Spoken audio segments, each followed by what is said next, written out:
पूरे जोर शोर से पवन सिंह ने काराकट सीट पर अपना दावा ठोका। साफ कर दिया कि इसी सीट से लड़ेंगे, भले ही निर्दलीय लड़े। जैसा कहा वैसा पवन सिंह ने किया भी, लेकिन पवन सिंह को इसका खामियाजा भी भुगतना पड़ा। बीजेपी में रहकर बीजेपी के खिलाफ चुनाव लड़ने पर पार्टी ने पवन सिंह को पार्टी से निष्कासित कर दिया है। स्वाभाविक तौर पर पार्टी के खिलाफ कोई चुनाव लड़ता है तो पार्टी के स्तर पर ऐसी कार्रवाई होती है। स्वाभाविक तौर पर पार्टी के खिलाफ कोई चुनाव लड़ता है तो पार्टी के स्तर पर ऐसी कार्रवाई होती है। काराकट लोकसभा सीट से निर्दलीय प्रत्याशी और भोजपुरी स्टार पवन सिंह के खिलाफ आखिरकार बीजेपी ने 22 मई को यह कार्रवाई की है। कई दिनों से इस बात पर चर्चा हो रही थी। पार्टी के नेताओं से सवाल भी किए जा रहे थे कि पवन सिंह को क्या पार्टी निकालेगी। अब बुधवार को पत्र जारी करते हुए पवन सिंह को पार्टी से बाहर का रास्ता दिखा दिया गया है। पार्टी से निकाले जाने के बाद पवन सिंह ने सोशल मीडिया प्लेटफॉर्म एक्स पर एक तरीके से अपनी प्रतिक्रिया दे दी। पवन सिंह ने एक्स पर लिखा कि कल भी महाभारत में अभिमन्यु अकेला था, कृष्ण और पांडव के होते हुए चक्रव्यूह में घेर कर राक्षसों ने मारा था। आज भी रण में अभिमन्यु अकेला है, लेकिन जनता उसके साथ है। इस पोस्ट के साथ ही पवन सिंह ने अपना वचन पत्र भी साझा किया है, जिसमें 10 वादे काराकाट की जनता के लिए किए गए हैं। कहा गया है कि काराकाट लोकसभा सीट को एक नई पहचान देने का काम करेगी।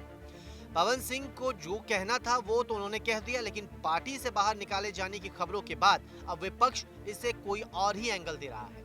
तेजस्वी यादव कह रहे हैं कि एक चाल लग रहा है कि भाई कहीं ना कहीं से भाजपा की साजिश है कुशवाहा जी को हराने की।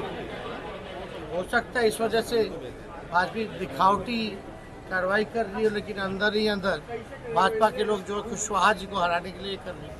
मुकेश साहनी भी कह रहे हैं कि ये दिखावा है, बीजेपी की एक चाल है। तो महागठबंधन से चुनाव लड़ लीजिए।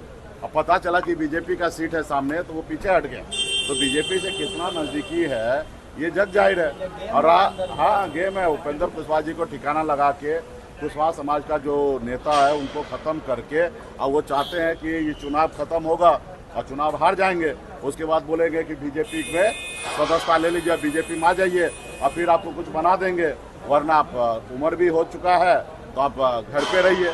तो ये एक साजिश है।